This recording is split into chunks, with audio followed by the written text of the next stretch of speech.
Are hanging out all the like for life.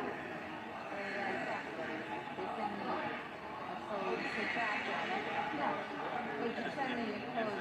Yeah, that's symbolic. Yeah. They quit tracking the right line. Yeah. Yeah.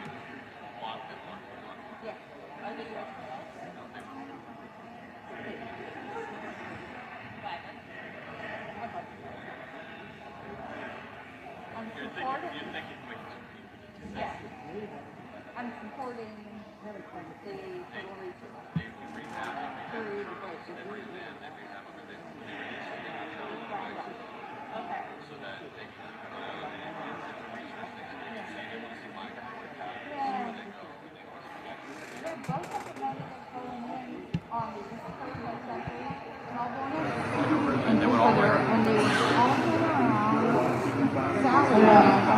all the way down to the Keys and then to Fort Myers, and Ariel just did a beeline right around there.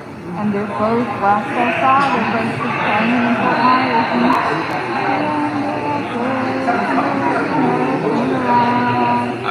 Watch there's a little turtle on the screen. I see the thing with the shark tracker, the OSERC shark tracker. And the polar bears too. Do the great white sharks. Oh, the polar. I love that shot off. My sister has one.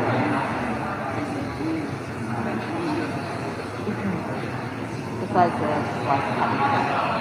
It's cool, right? And then my sleeping, which is what I wear just about every day in my life. Somebody's office. Oh, yeah? Library, office. Yep. That's actually all stuff out of Howard Hughes. That's his desk and Yeah, wow. all that. All those books. Yes. Howard That Hughes. corner right there, that desk, and all those some of the things in it are on the top. It was all from Howard Hughes. It was all donated to us. Went over in that little corner where the plane is. They had his flight suits and everything in there. It was all donated to the museum a few years ago. And I noticed the model up there. Yeah, inside there is his flight suits and different things of his, and all in that little cubby hole. The desk is set up just like he had it in his office with 6 phones on it. And he always, over in the corner, there's a cooler with the milk. He always had a quart of cold milk in his office. They have a picture of it also. They set it up just like in his office. And those drawers, if you go through them, there's all kind of stuff that came out of his office, books and papers and stuff that are in the drawers that are all donated. They were donated to us. Wow.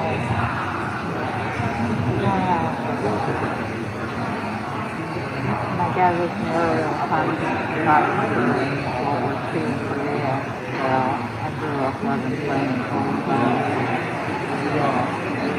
I retired 11 years ago and wanted something to do, so I became a sun and fun photographer. And I've enjoyed it because I get to fly a lot with, and when I'm flying, I get to fly with the warbirds and do air-to-air stuff. And last year I flew in the U.S. Army Golden Knights parachute team, getting them jump. No, I just do the photography. I've always been interested in flying, but I get a lot of fun My here. first time up in a plane was German. Yeah. Fantastic. Yeah. And lovely. We have a steerman that a lot of times if we're going to do aerials or something, we go up use it because the cockpit's open and there's no windows or anything to shoot out of. We got the bottom wing, our pilot, he'll turn it up right and shoot straight down. And I love being out here doing it because I get to fly a lot with them. And, I meet all kinds of people, like getting to fly with the U.S. Army Golden Knights. They needed somebody, and they sent me up. And it was fun. We flew for 2 hours with them around everywhere, then jumping and everything. So. Oh yeah? Yeah, I got a lot of pictures of them jumping out of the plane and doing some of this. It was fun. I'll bet. I enjoy it. Gives me something to do instead of sitting around the house. Yeah.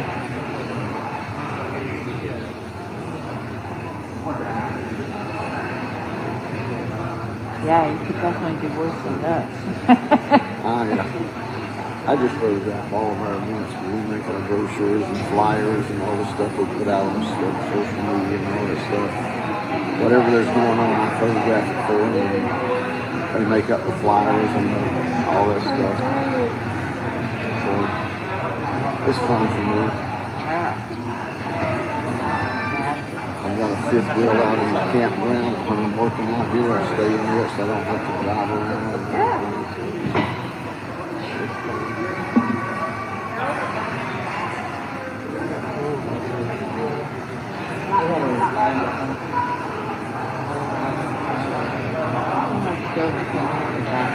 Yeah, go ahead and look at it in there. Pull the drawers out. Yeah. They do have, there's a lot of stuff in there that's part of his, came out of his office.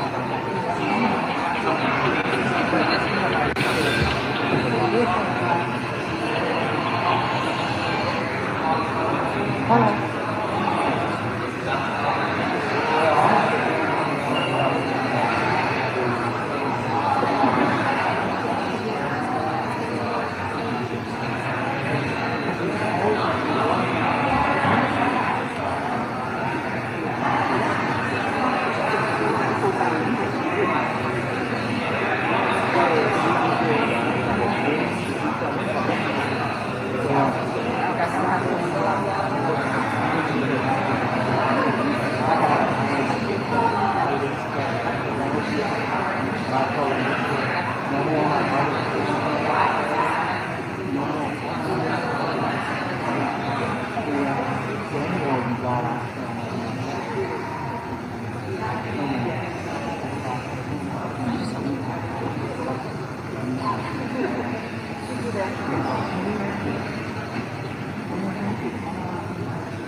Tiger, you been up to the Smithsonian?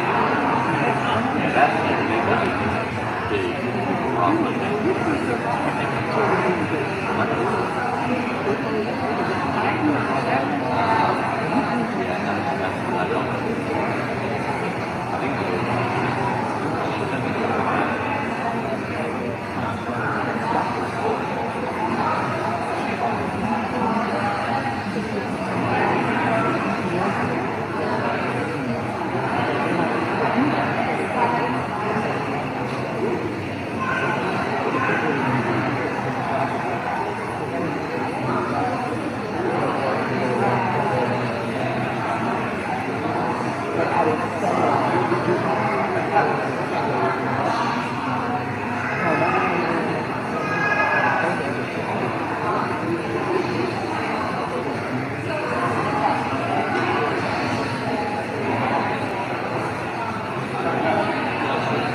As far as I know, I'm in the museum doing an interview with Governor DeSantis and all, so I'll have to talk to you in a little bit.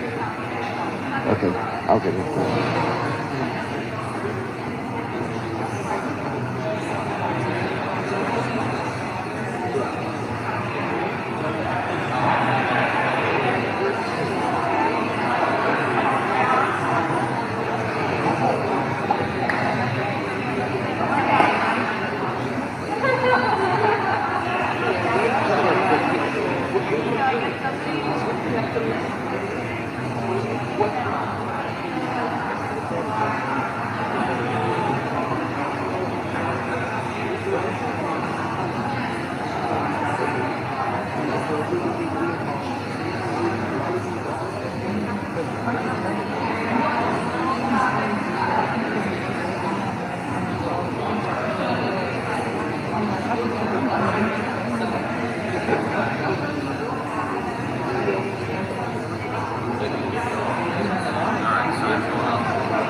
I'm glad I'm keeping out of the government.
All of those things came from the doctor. Most of them, so many books now, a lot of that stuff, a lot of the pictures up there, a lot of the stuff along the top, all the stuff in the drawers,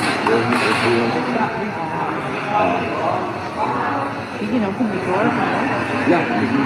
They probably got the little thing. I don't know. If you can get in there, you can go and sit down at the desk and open the drawers. They did it as an interactive type thing for the kids when they come on the tours.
Then I'm over there for 3 days trying to get stuff to work. That's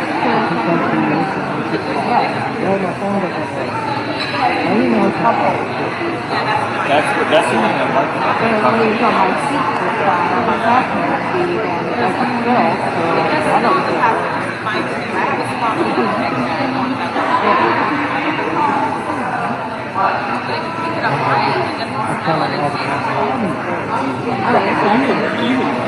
You knock it over, it's sealed.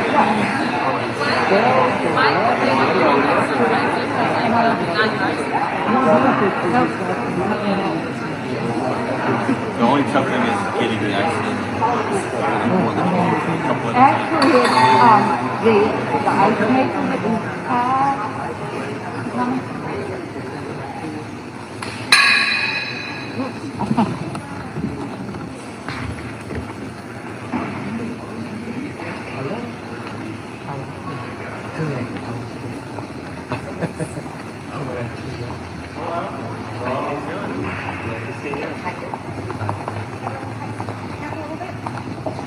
Hey, how are you guys doing?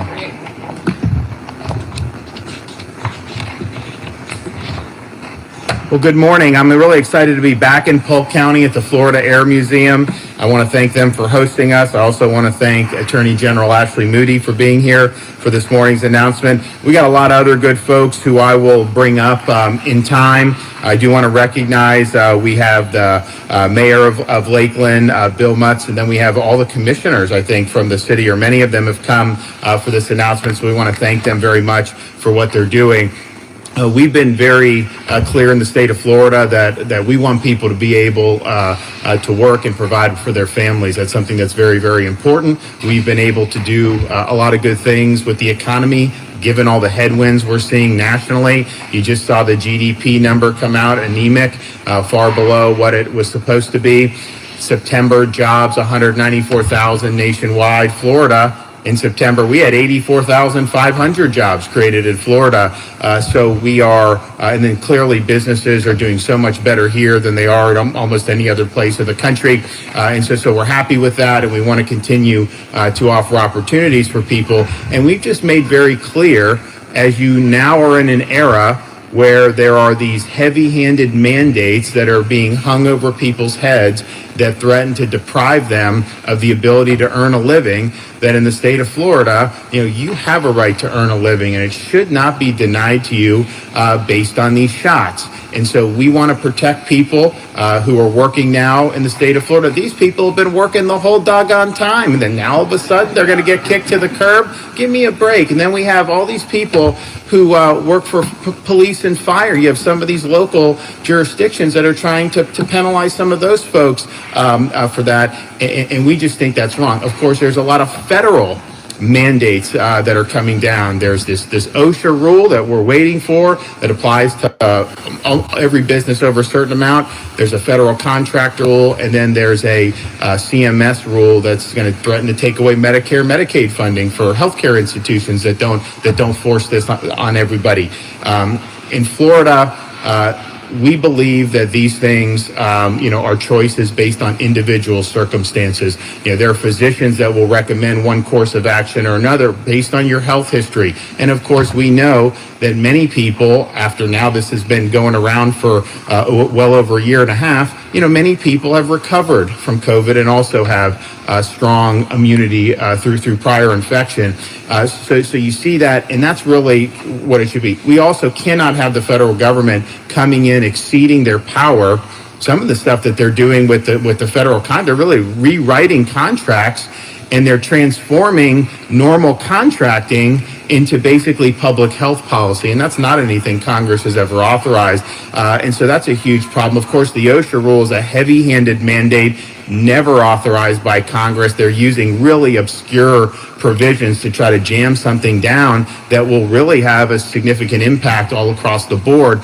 So we do have a responsibility to stand up for our authority here to govern ourselves and also make sure that this constitutional system of ours isn't out of whack. But there's also a practical issue with this, and I think you'll hear from some of the folks. If you do this, if you force this, there's going to be an attrition of people. People are going to lose their jobs. They're going to get fired. Others may just voluntarily walk away. That is going to throw a huge wrench into the operations of so many different aspects of the economy. And right now we're in a situation where, I mean, yes, we're happy in Florida. People are looking to us. We've done a lot better. But the United States as a whole ain't exactly lighting the world on fire when it comes to the economy right now. So why would you want to be able to do that? Do you think this is going to help the supply chain problems that we see? Do you think it's going to help lower gas prices? Is it going to help all these problems that we need to do? No, it'll, if anything, it will exacerbate. So practically, it just doesn't work. It's not something that is going to work. So last week we announced that Florida was going to be taking action, and so today we have additional announcements along those fronts to be able to protect people, to be able to protect their jobs, to protect their livelihoods, and quite frankly, protect the whole economy so that it can continue to function. We are nearing the agreed upon dates with the legislature for the special session. I said it would happen in November. It is. I should have those dates hopefully today, and I'll be signing that proclamation either today or tomorrow. So we'll have the fixed dates. We'll know when we're coming in, and we know what we need to do. And the main course of business will be, make sure people are able to keep their jobs. We are not going to deny people the ability to earn a living based on their decisions about an injection. The second thing that we're doing here, and I had promised last week that we were, of course, needing to pursue legislation through a special session, which is what we're going to do. But I also made very clear, given the nature of some of these mandates and how they raise questions about the federal government overstepping its authority, we are also going to need to pursue litigation. And so I'm happy to say today that with thanks to the Attorney General Ashley Moody's leadership, today the state of Florida has filed another lawsuit against the Biden administration. This lawsuit challenges the Biden administration's order imposing a vaccine mandate on federal contractors, which was going to apply on December 8th. And so just because you're a business that has federal contracts, it's not right for the federal government to come in and rewrite those contracts and then try to shoehorn this in. And then if you don't comply, so you either have to fire people, or if you don't comply, they'll just cancel the contract entirely, even though this is something that you bid for and you won fair and square. That's not the way we think business should be done. We don't think that they have the authority to do that. But you are going to see, if we're not successful challenging this, you will absolutely see disruptions in the economy. I mean, just think of all the airline workers that are balking at this. I mean, we've seen different issues in different airlines, and I know that there's very many more. So this lawsuit was filed in the Middle District of Florida, over in the Tampa division, and we are going to seek a preliminary injunction so that this mandate isn't allowed to be imposed at the expense of the jobs of Floridians. And we've got a very big footprint in Florida of companies that do contracting work for the federal government. We've got a lot of them over on the Space Coast of Florida. Of course, we have defense contractors. We have a bunch. And there's a lot of folks that'll be in the crosshairs on this. I think there'll be a lot of folks nationally, but Florida, we've got to be one of the top states in terms of who would be most affected by this. We don't want people to lose their jobs, and we obviously want to keep business going. We want people to be able we want the economy to be able to continue function. So we think we know that it exceeds the administration's authority under the current law and Constitution, and I think we're going to be successful in this regard. This is the OSHA rule. That one hasn't even come out. It still hasn't not come out yet after all these weeks. And I wonder whether it's not come out because it's got a lot of problems. I mean, there's not going to be, I think, a very clear path for that to go forward. But this federal contractor lawsuit is not. The contractor rule has not gotten as much play as the OSHA, and these are distinct things Contractor, I think, has a more limited application in terms of the number of employees it'll affect, but I think the bite is probably even more because you're really putting these businesses in an impossible situation where they would potentially lose a lot of their contracts or a lot of their money that is able to sustain them. We are, though, continuing to monitor what is happening with the OSHA rule. We will continue to do that. We're also monitoring what is happening with the CMS rule and how that would affect the healthcare system. I mean, just think about it. We've heard for months and months and months how hard it is to get enough healthcare personnel, how nurses are in short supply. Some of these nurses that are contracted out, they'll travel around the country. Huge money in that. It's very expensive to hire those folks because the demand is so high and the supply is low. And so to impose this mandate on that industry, if you even have a small number who end up, a small number of attrition, that is going to be huge. That is going to be very difficult for a lot of these institutions to be able to function. But again, they're going to be put in a rock and a hard place because they're going to have their funding through most of their patients that they serve potentially limited. We don't think that that's constitutional, but nevertheless, that's the stakes that we're dealing with. So here we are. We said we'd take action, and we are. This lawsuit has been filed. We think that we can hopefully get a preliminary injunction and be able to protect people's jobs from this mandate coming in and kicking a lot of good people out of work. And I want to thank the Attorney General for her work on this. I'm going to have her come up and say a few things, but I will be signing the proclamation for the special session. I said it would happen in November. It is going to happen in November. We think this is a relatively simple proposition. You obviously got to do some legislative legwork, but at the end of the day, people should be able to work. And we want to make sure people are able to work and people are able to provide for their families. And so that's what we'll be seeking during that session. So, okay, Attorney General Moody, she's been busy over the last 10 months, and, it's just the way it goes. So come on up. Thank you, sir. Well, thank you so much for being here with us today for this important announcement. Governor DeSantis and I have been clear. Never did we dream that in this administration we would be having to repeatedly push back on unlawful actions coming out of Washington, incompetent, reckless leadership coming out of Washington. But we're here. And we said when these vaccine mandates were announced that we would take legal action and push back. And I am proud to say today we are fulfilling that promise.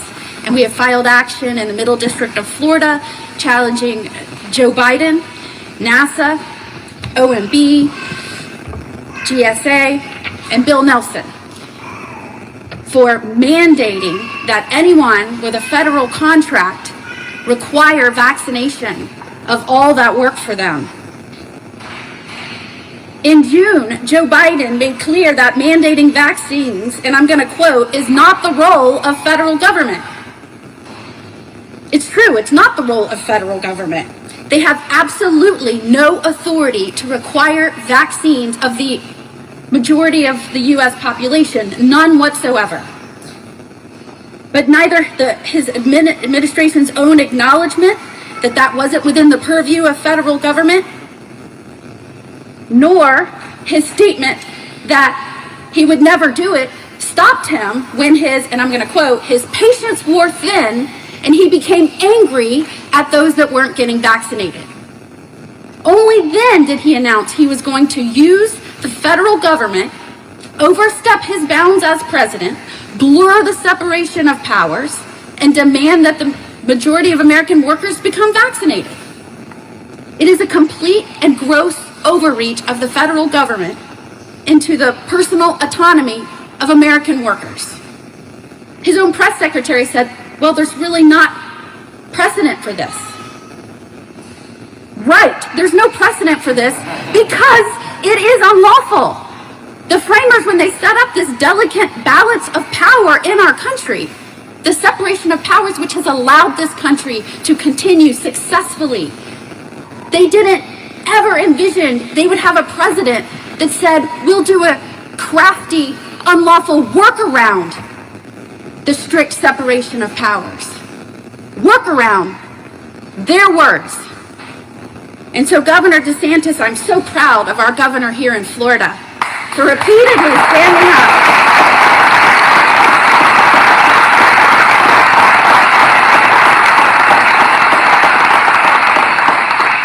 standing up to this administration and reminding them that this is not a dictatorship. President Biden or his handlers don't have the ability to control everything in this country. We, the states, have rights, and our citizens have rights and freedoms. And it disheartened me when I saw this president on national television laugh about freedom. The President of the United States of America laughed about freedom. Freedom is solemn. It is what defines us as a country, as a free country. And Governor DeSantis and I will always stand up for that foundation of this amazing country we live in.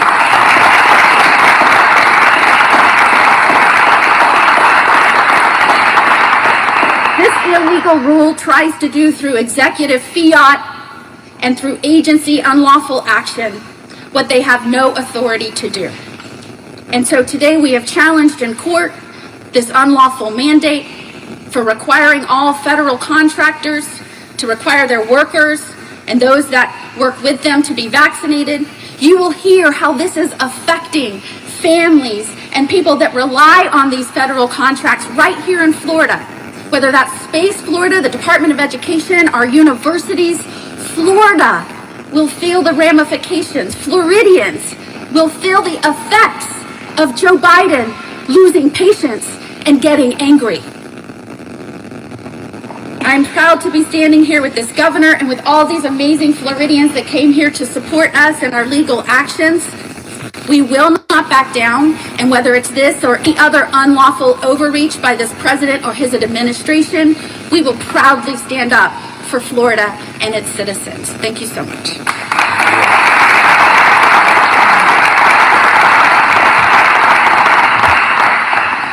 And I think Attorney General makes a good point about they were saying this would never be appropriate to be mandating just months ago.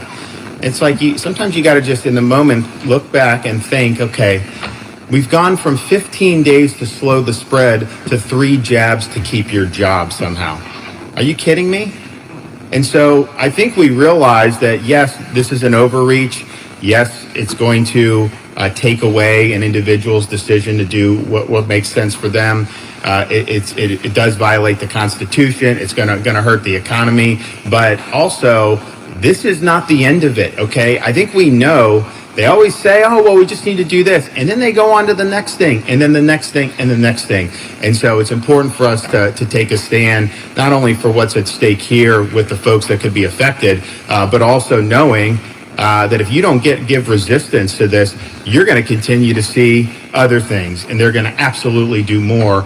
I know there was recent news, people were asking about school children with vaccine. In Florida, there will be no mandate on school children.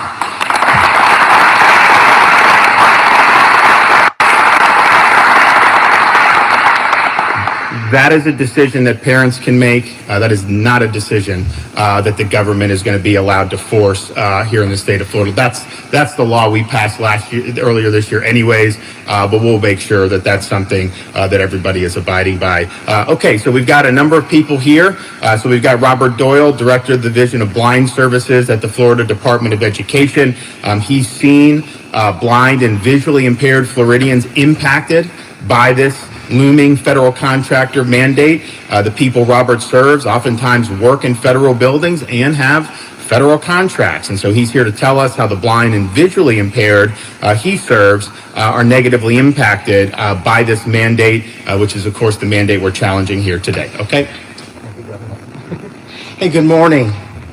Good morning. Thank you, Governor, for giving us an opportunity to come before you today and talk about how this is impacting folks that we serve. Again, I'm Robert Doyle. I'm the Director of the Florida Division of Blind Services, and I've been serving in this job for 8 years now. I get the pleasure, and our team get the pleasure every day of working to ensure that people who are blind and visually impaired have the tools, the support, and opportunity to be successful.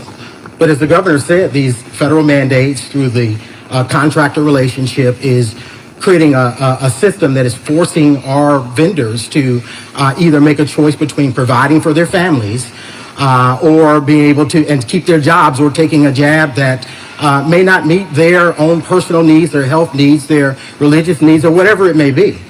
And we don't agree and don't support that these mandates would be doing that to our consumers. I've never been as concerned about what's happening to our consumer base as I am today. And I want to be clear, this is not a conversation about a vaccine.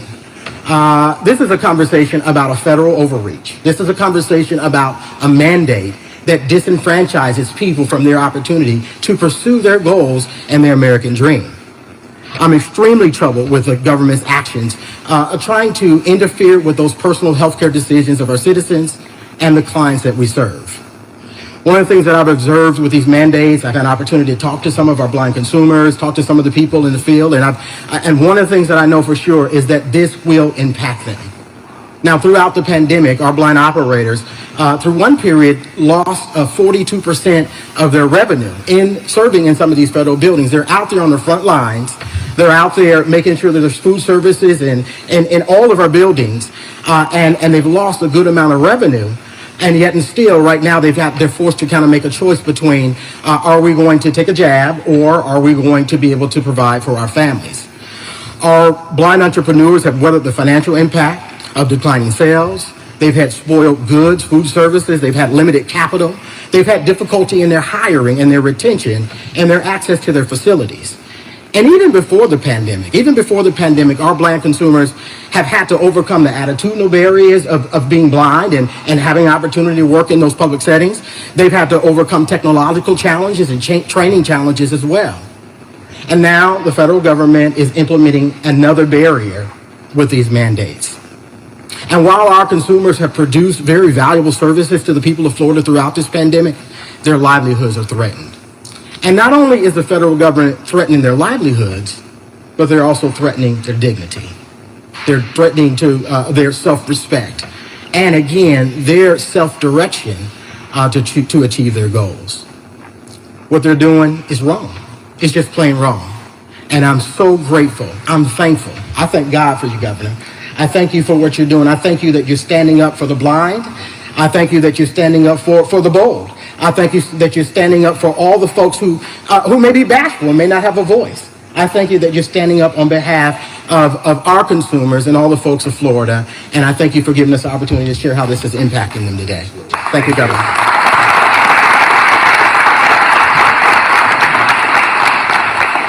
Okay, we also have TJ McCormick from Sefner, who's visually impaired. He's licensed by the Division of Blind Service as a vending and food service operator, meaning as an entrepreneur, he operates to operate cafeteria programs in federal buildings in Tampa. This one right here knew him from back in her days. So the contractor mandate applies to him, and so now he faces the loss of his livelihood as a result of this. And so, he's somebody that wants this vaccine available for people, but he thinks the across-the-board mandate is very problematic, and he's going to come up and share his story. All right. Good morning, everybody. Thank you for allowing us to speak our minds and give some kind of feedback on this. As Mr. DeSantis said, I'm a Randolph-Shepard vendor for the state of Florida. The Randolph-Shepard Act was originally created at the end of the 1930s, partly in response to many soldiers in World War I that were wounded and lost their eyesight. It also provided other people with visual impairment a means to employment and to make money for their families. And to go against those soldiers that fought and bled for the freedoms for us to have this, to have a choice, is wrong. In my particular establishment, I have 2 micro-market facilities in the Sam Gibbons and the Timberlake Federal buildings in downtown Tampa, as well as 14 vending machines scattered across those 2 buildings and another one, the Tramwell building, which is the state probation office. Over the course of the last year, during the shutdowns, my sales on a good month have dropped from 15,000 down to barely making 5,000. I was one of the more affected vendors, but I still managed it. My mother and I have been working every day since this entire pandemic started. I flew out of Las Vegas a week before they shut the country down. I was very concerned that I may have had it. Since then, we've taken steps to ensure that all of my percentages are the same. I've scaled everything down. I've neglected paying myself so that I could ensure that I have products for all of my customers that I don't think as customers anymore. Over this last year, we've all grown so close. I think of them as my friends and family. And I don't like not being able to give them the things that they like and enjoy that makes their day that much better when they have to be in a building and so much of the other population is at home.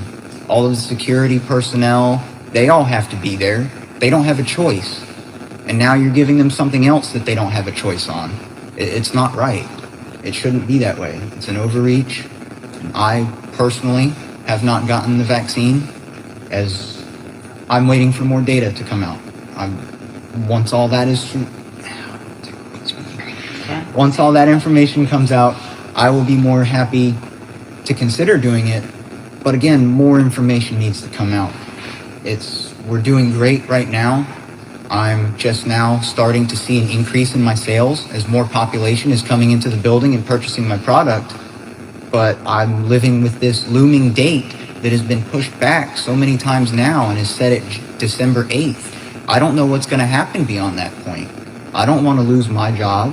I don't want to stop providing for my mother and our family at the house. And I really don't want to disappoint all those people that I've come to know as friends over the last year and a half. They depend on me and I depend on them. Without them, I have nothing. Without me, they don't have coffee. And as every one of you knows, the state government runs on coffee. Without coffee, nothing happens. So with this choice, Good job. I want to choose to work. Thank you all very much.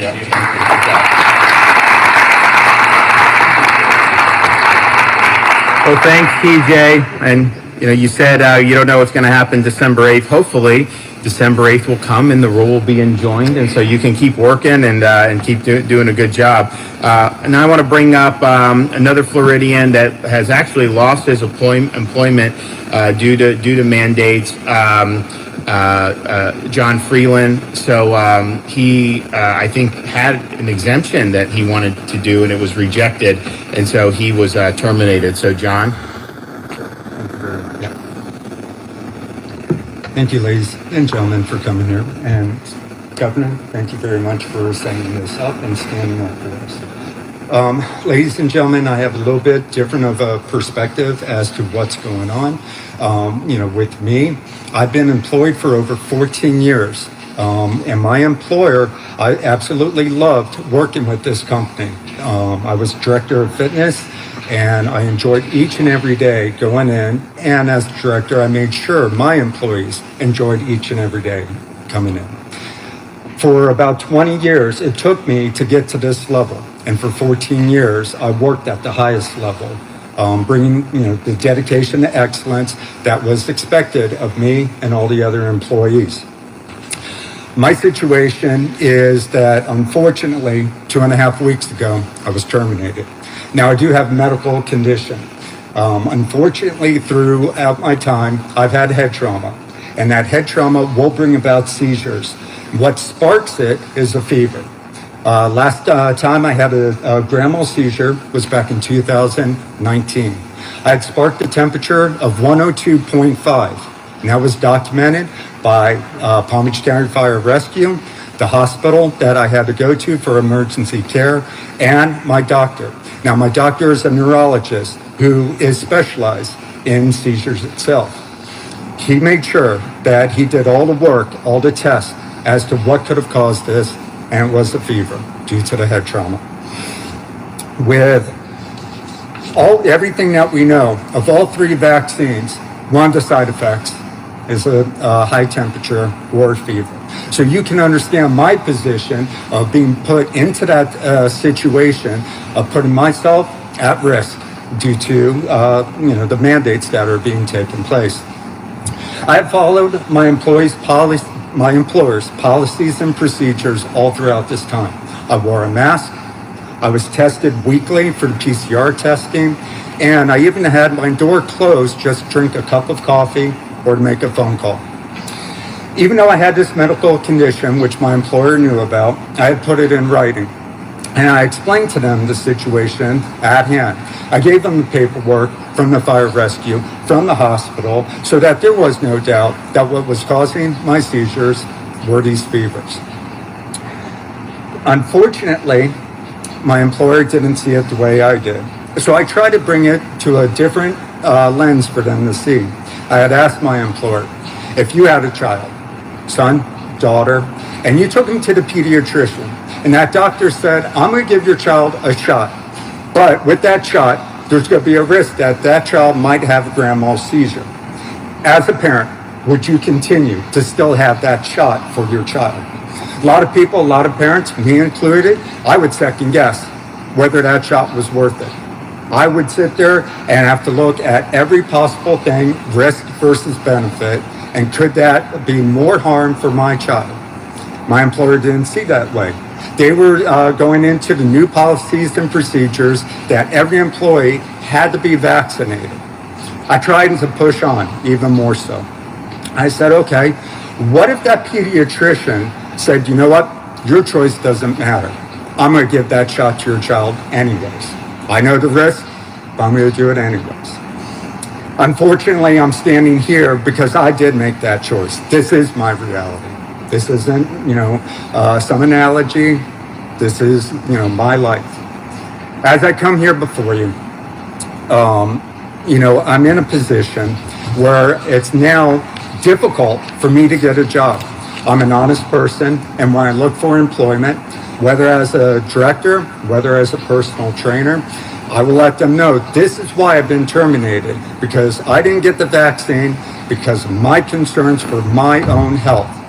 Either those potential hires will say, I'm sorry, we can't hire you because you haven't been vaccinated, or they're telling me that the employment is looking to sway towards what President Biden's illegal mandate is looking to do. Now, as we are currently talking about with the date December 8th, we are talking at the federal level. We are talking about government. But as we also know, Biden's trying to push this into the private sector. He's trying to make businesses that are medium or large dictate to those employees, get vaccinated or lose your job. And unfortunately, that's happened to me because, my employer felt that the government was pushing it. And it went well beyond the president's capabilities and responsibilities. Mr. DeSantis, again, I appreciate you standing up, not just for me, not even just for these people here, but we're talking every U.S. citizen, whether they're unvaccinated or vaccinated, because the federal government, the current people in that position are overstepping their bounds. They are choosing what they think we should all do without having our own personal choice. We are America. We are the land of the free, and that capability of making our own choices is being stripped away. So again, I appreciate you helping me on my personal level, and we should be the United States. We're not in a dictatorship. We are not North Korea. We're not Russia. So please help everybody stand up to where this is going to lead up to. Thanks. God bless America.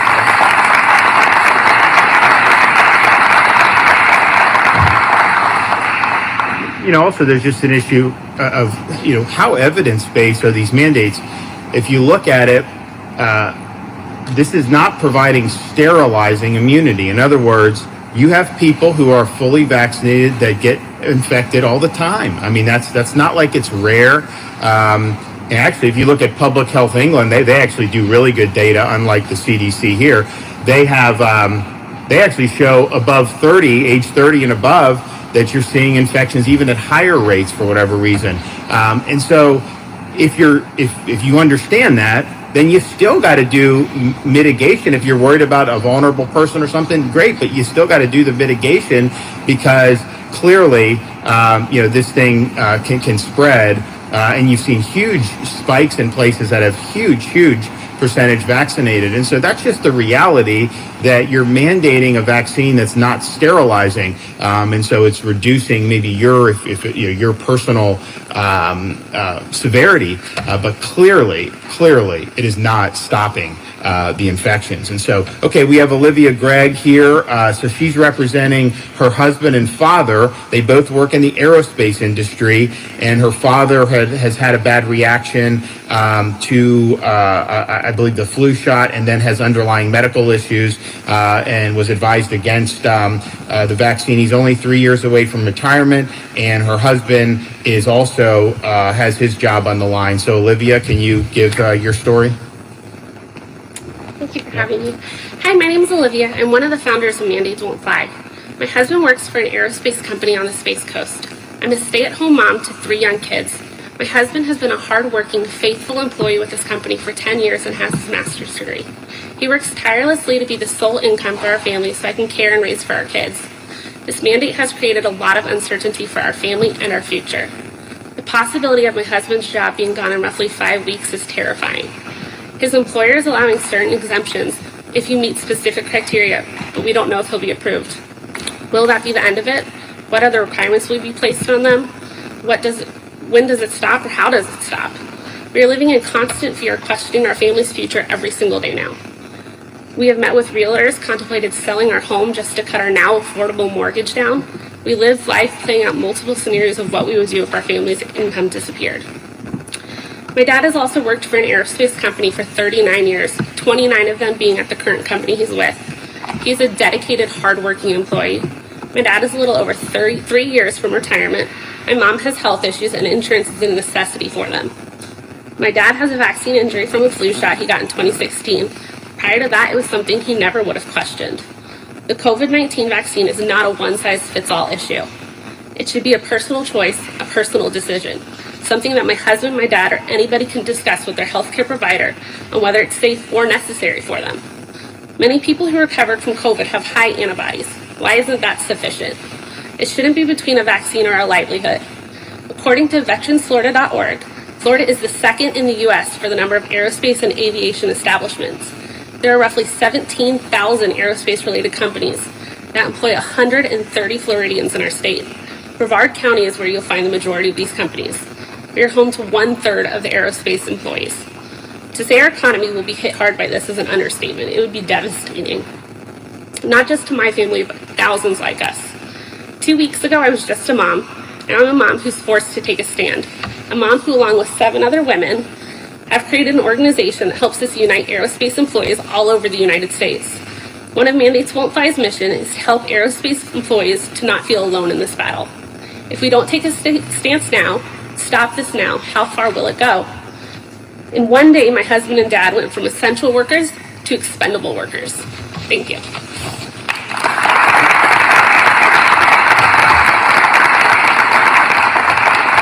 Okay, so now we have Hy Hetherington. He's the CEO of HLP Integration. It's based in D.C., but they have a big facility here in Polk County. And due to the federal contractor mandate, and most of his employees are veterans, he may have to lay off between 200 and 400 employees. And so these are people, most of them who've served our country. And so he's going to talk about the impact that will have. Good morning. As Governor DeSantis said, I'm Hy Hetherington. I'm the CEO of HLP Integration.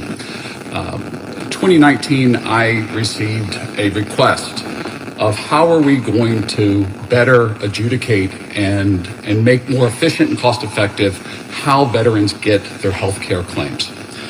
And having been in that field for a long time in information management, I looked at it and I said, we can fix this. We can bring better benefits to our veterans.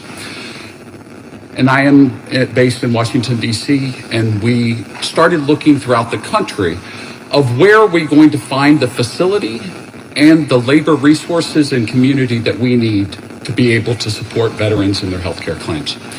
And we ultimately decided on Lakeland. We decided on Lakeland because we had a facility here that could support it. We also decided on Lakeland because we had an incredible community that was really passionate about the mission and what we were trying to accomplish in better serving the veterans that were willing to fight and die for all of us. So all those people started right at the beginning of the pandemic. And so as we're continuing to scale and grow our business, we started in January of 20, and then the pandemic hit, and they've worked tirelessly throughout the entire pandemic. We have continued to increase efficiencies. We've applied technology. We're using advanced analytics and AI to better deal with how claims are being processed for our veterans. And now we're in a situation where we have to understand how many of those employees that have been with us throughout this entire process are potentially not going to have jobs on December 8th. And not only are they not going to have jobs on December 8th, potentially, but in addition to that, how are we going to get more people in order to do this incredibly rewarding and altruistic work on my part, but an incredible mission that is so important to so many people, not only in this community, but throughout our country and throughout the world. And so these mandates are putting a lot of flux in play, and they're creating ideas that we're not sure what's going to happen. And so everybody's in flux, and this is going to affect a large percentage of the people that we have here in Lakeland.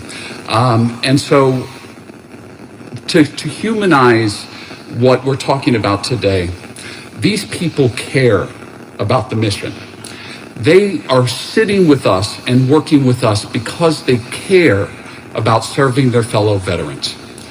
And now we're putting them in a position where we can't tell them that you're going to still have a job doing that incredibly important work post a certain period. That's a really scary place for them. It's a really scary place for their families. And as an employer who is incredibly passionate about our veterans, I'm equally as passionate about my employees. And I have to ensure throughout this that I take care of both. And so thank you for letting me talk.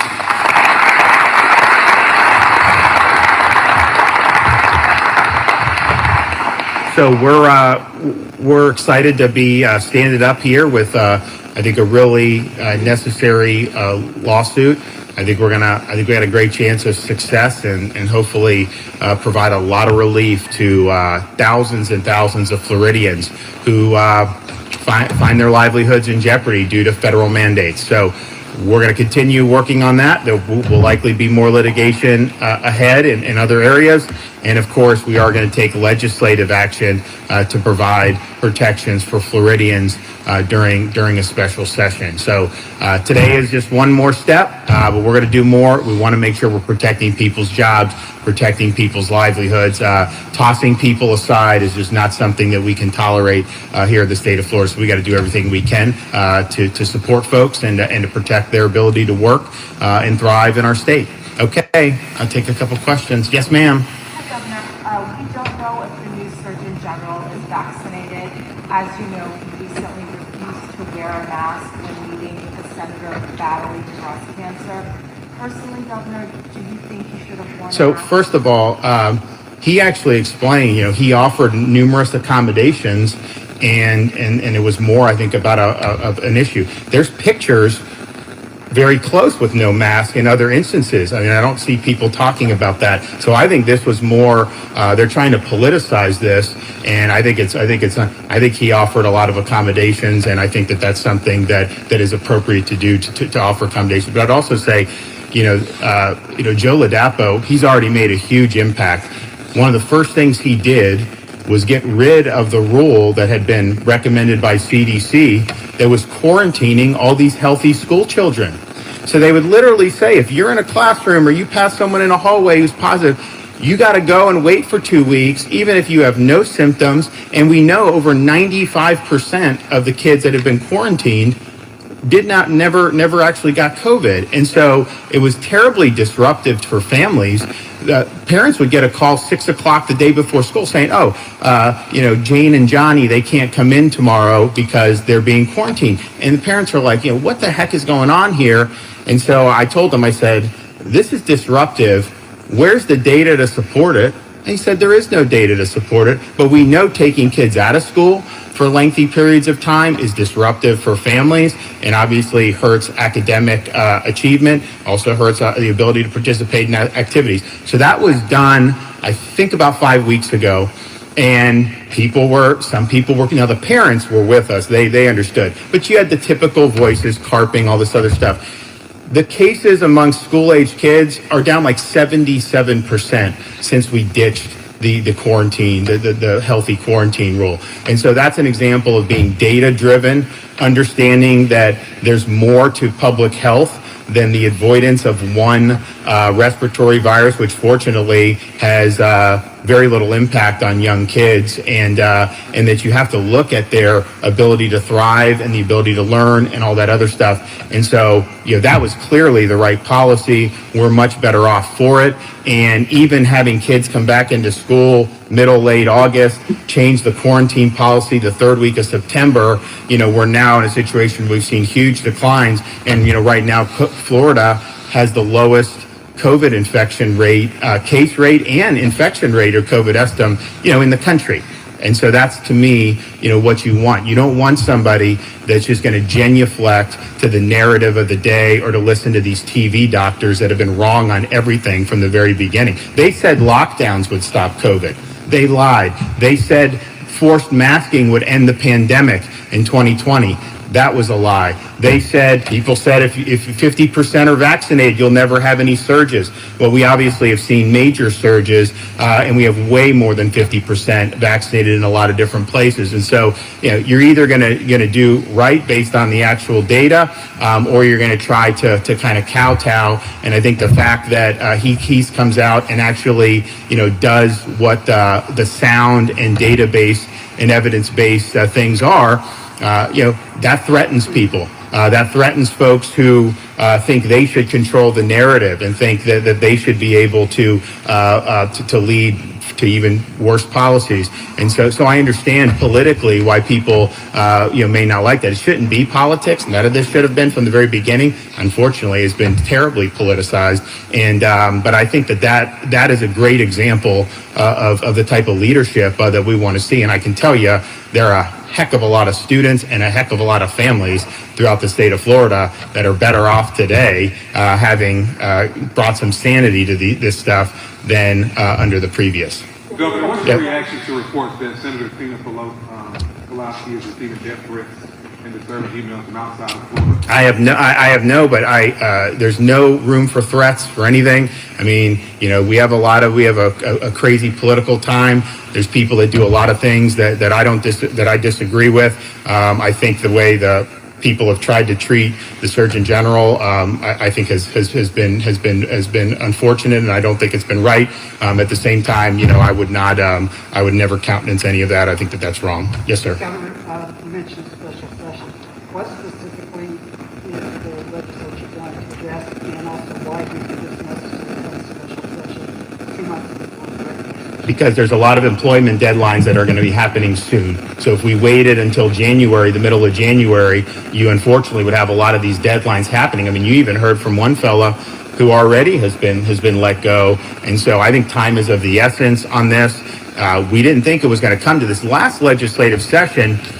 I don't even think we were discussing employer mandates because no one was talking about it. Biden said it shouldn't be mandated, that it's something that individuals have to make choices about. And then it just seems like it's just gone in this coercive direction.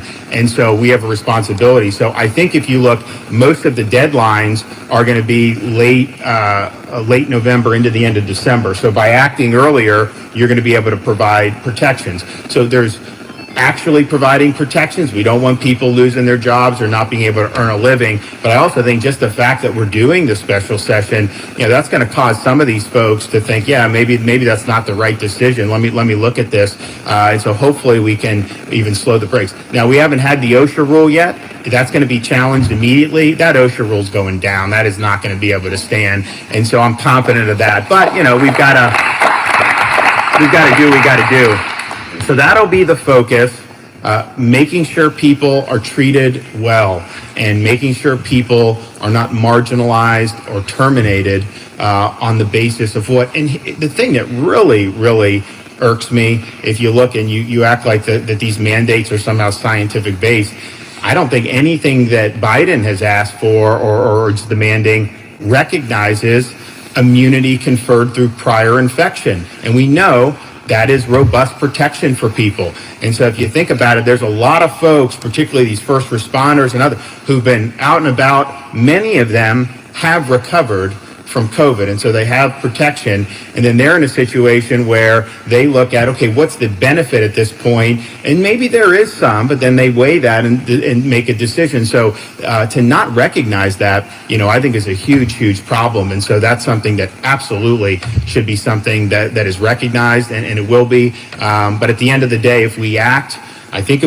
in November, which is what we're doing, I do think it's going to make a difference from a time perspective. And again, if you would have told me 6 months ago that these mandates were going to be coming down, I would have really worked hard in the last session to make sure. That wasn't something that was necessarily there. But it's interesting for the federal government to come and do this, because I just thought back to about 6 months ago. If you look at the vaccine uptake in this country, it went up very quickly once the supply increased, and it kept going up. And then in the middle of April, it fell off a cliff. And that date it fell off a cliff is the date that the federal government did the pause on the Johnson & Johnson vaccine. You had certain issues with certain demographics, but instead of saying that, they basically just paused it. That had a huge decline in the uptake from there, and really it's never recovered since then. And so for them, when Biden gets all upset and is doing that, I'm thinking to myself, well, wait a minute, had you guys not done this or handled that better, you wouldn't perhaps even be in a situation, because you may have seen different levels of uptake. But that was something people said, whoa, well, and so I know our J&J, I know the demand plummeted here once that happened. So that's just an example about the way to do it. But at the end of the day, no coercion, just people should be able to make informed decisions. The more you try to browbeat people, the more you try to use the heavy hand of government, or even if it's just corporate power, it creates, it's bad for freedom, it's bad for the constitutional system, it's bad for the economy, but it then creates, I think, a lingering resentment. And then here's the thing, I'm really concerned about how this is going to impact other vaccines. For example, the normal vaccines that kids take, my kids take, most of your kids I'm sure do. I guarantee you are going to see a decline in that, because I think you're creating a lot of distrust. I think you're creating a lot of people who are looking at these people that have been on TV for a year and a half, and they ain't told the truth. And that is going to have a lasting impact. And so to come here now and to be forcing this and to doing that without any regard of what that could do, I think into the future as other issues come up, I think it's a huge mistake. But fortunately, Florida's fighting back. We have a good case in court. We're going to have a special session of the legislature, and when there's a need to stand up and protect folks when their jobs are on the line, we in the state of Florida, we're going to be there for you. We're going to get your back, and we're going to work like hell to make sure that your job's preserved. Thanks, everybody.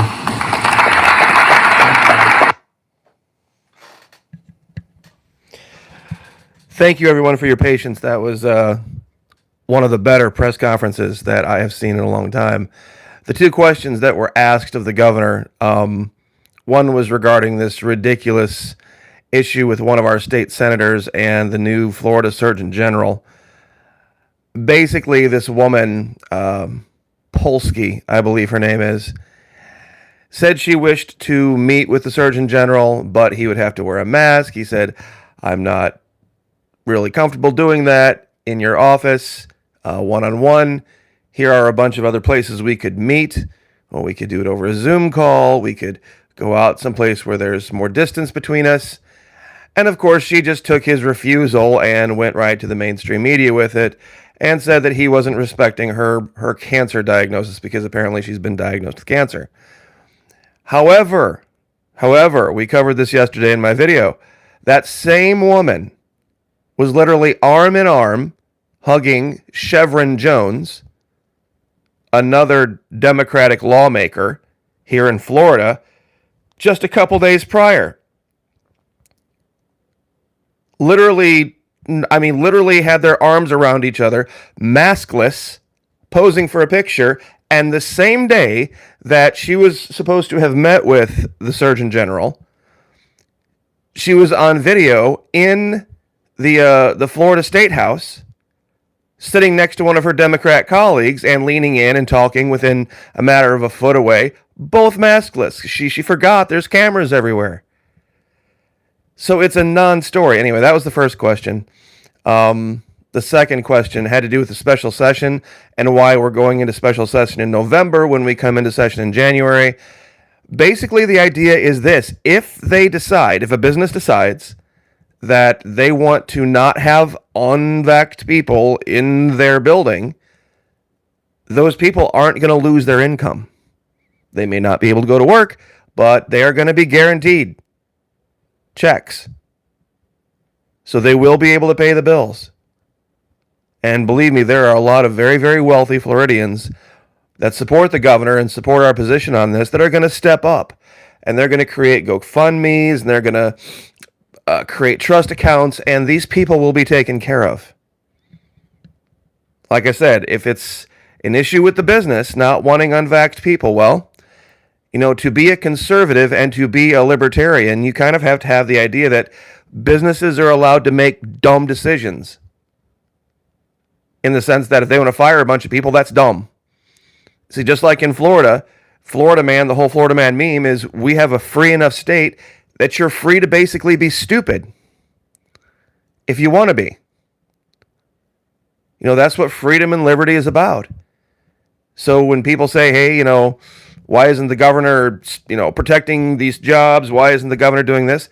Well, there is a limit of government because it's a catch-22. Because if he were to step in with the heavy hand of government, it would make him a hypocrite. If he were to step in and order businesses, you may not fire them or we'll revoke your business license. That's acting like a Democrat. That's ruling from the top down. That's inappropriate. Now, we can do things to make it incredibly difficult, but we have to do it through the legislature. We have to do it through the legislature, not just top-down executive order from the governor. See, that's what Trump would have done, because Trump's a liberal. Trump's a progressive Democrat, posing as a Republican. He was never a conservative. That's exactly what he would have done. He would have just dropped the hammer, and that's why you don't ever hear the former president say one word about Governor DeSantis. I defy you in the last year to go find something where he's said one positive thing about anything happening in Florida. Did you know he lives in New Jersey? Did you know he lives in New Jersey? And he'll only likely come back here with the snowbirds? Because there are, and by the way, that's another issue too. There is one thing I would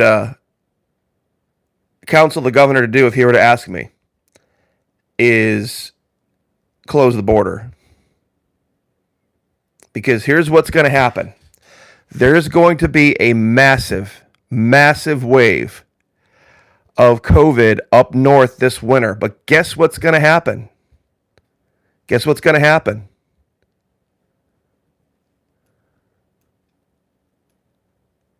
They're going to, that's right, they're going to fly down.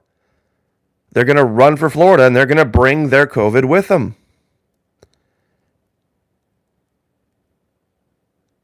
So we need to mitigate that, because we're going to have numbers continue to drop and drop and drop and drop precipitously, because those who have had the monoclonals and those who have built up resistance to it, it's the outdoor season in Florida. It's beautiful. It's a little rainy today, but it's a tough thing, because we appreciate the tourism, and there are people that have properties both in New York and in Florida, so they pay taxes in both places. So does, if it was me, you would have to own property and be a taxpayer to come back to Florida. And I tell you what, the way things are right now, because they're going to drive, what they're going to do is these New Yorkers are going to drive our numbers up. That's going to be the problem. Higher than that. We're still going to be lower than New York, but they're going to do everything they can to try to make Florida seem like we're just like everybody else, and we're not. Oh, and by the way, who saw this?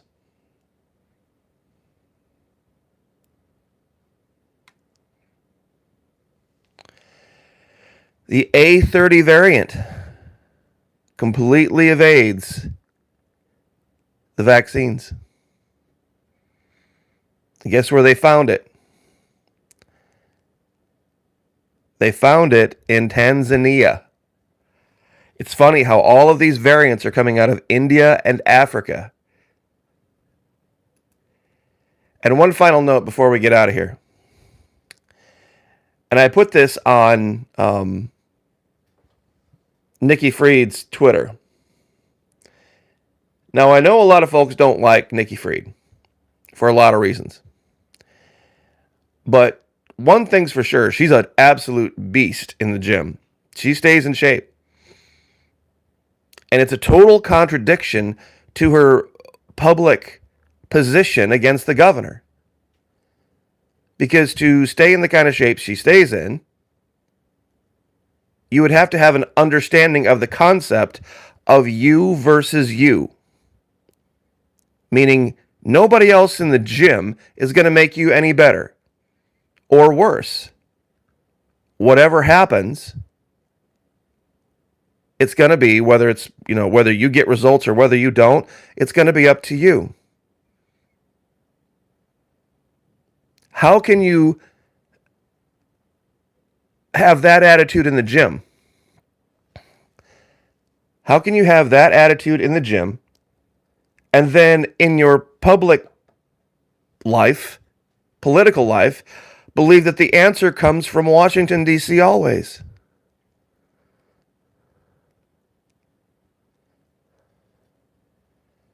It literally makes no sense, but anyway, I will leave it there. So anyway, God bless. Thanks for hanging out. I appreciate it. I know this is a little bit of a longer one because of the weather delay, but anyway, you guys have a great week.